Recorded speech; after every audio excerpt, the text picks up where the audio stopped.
We set the Wayback Machine for July 13th, 1977. It's a sweaty, sweltering, humid night in Upper East Side of Manhattan. We are in my deluxe apartment in the sky, brownstone building, 5th floor walk-up, $1,200 a month in those days, about $3,000 today. And I'll bet there are one-bedroom cells in Guantanamo that are nicer than that thing was. But the air in the apartment that night was fairly crackling with anticipation. My throne, my easy chair was pulled into maximum TV viewing position. Hot bowl of popcorn, ice cold can of old Milwaukee beer. Because fellow Toastmasters and welcome guests, that night I was planning to tape an HBO comedy special featuring comedian Robert Klein. I'd seen it a couple of times, thought it was hilarious, and I wanted to capture it for posterity. Now, taping in 1977 meant something a little different than it does today. Of course, it didn't mean picture.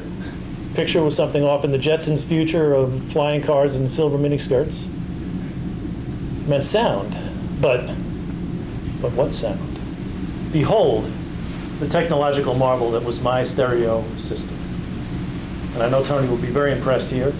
For early adopter that I am, I was the proud possessor of the Sears combination turntable, 8-track, player, recorder, AM, FM stereo, with 25 watts per channel. Wow. Of pure, pulsating power. And of course, taping meant using the plastic ball microphone with the potato chip wafer stand placed precariously in front of the speaker of my big screen, 13-inch black and white television monitor. But I was ready. 9:30 rolled around, HBO kicked off the special. Ladies and gentlemen, please put your hands together and welcome to the stage comedian Robert Klein. And Robert Klein bounded onto the stage, grabbed the microphone out of the stand. I swung to the technological marvel and depressed the twin plungers of play and record simultaneously, pivoted to go back to my chair to enjoy this special. And in a flash, all the power in my apartment died. No, no, no, this cannot be happening. I paraphrase. Now, I'd only been living in the apartment for 2 months. I had no idea where there was a fuse box, no idea what I would have done had I found it. But I'm a guy, so I'm an idiot, so I start brailing my way around the wall trying to find it.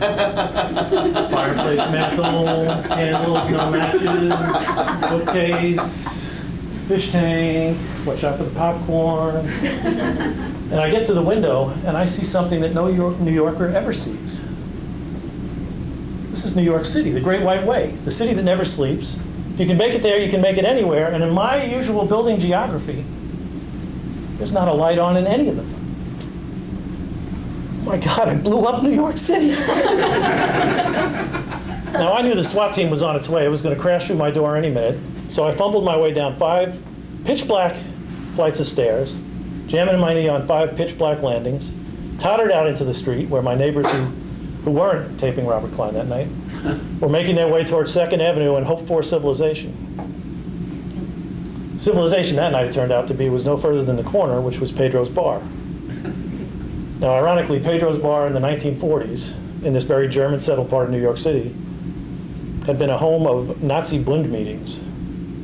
But we had a different kind of meeting with a different kind of brotherhood that night, because Pedro had the presence of mind to put out candles, put some beer on ice, and he was serving up his signature Mexicali mistake as fast as he could pour it up. Fugitive, I ducked into Pedro's. There must have been 100 people in the bar that night. I met dozens of lifelong friends that lasted at least another 6 hours. We drank too much, we sang too much. We sang show tunes to Sinatra, to Beatles, regularly punctuated in the background by the sounds of breaking glass, shouting, and police sirens. Now, if you asked 100 people in that bar that night what caused the great New York City blackout of 1977, some would have said it was a lightning strike on a power station, or Son of Sam, who could materialize out of the darkness and affect the very elements themselves. Of course, your most common answer is going to be, hey, what are you, writing a freaking book? But they didn't know. They didn't know what I knew in my heart was the truth, and what you privileged few now know, now that the statute of limitations is up. which is that the source of the great New York City blackout of 1977 was 324 East 85th Street, apartment 5B, Bobby Grable and his combination turntable, 8-track player recorder with 25 watts per channel of pure pulsating power.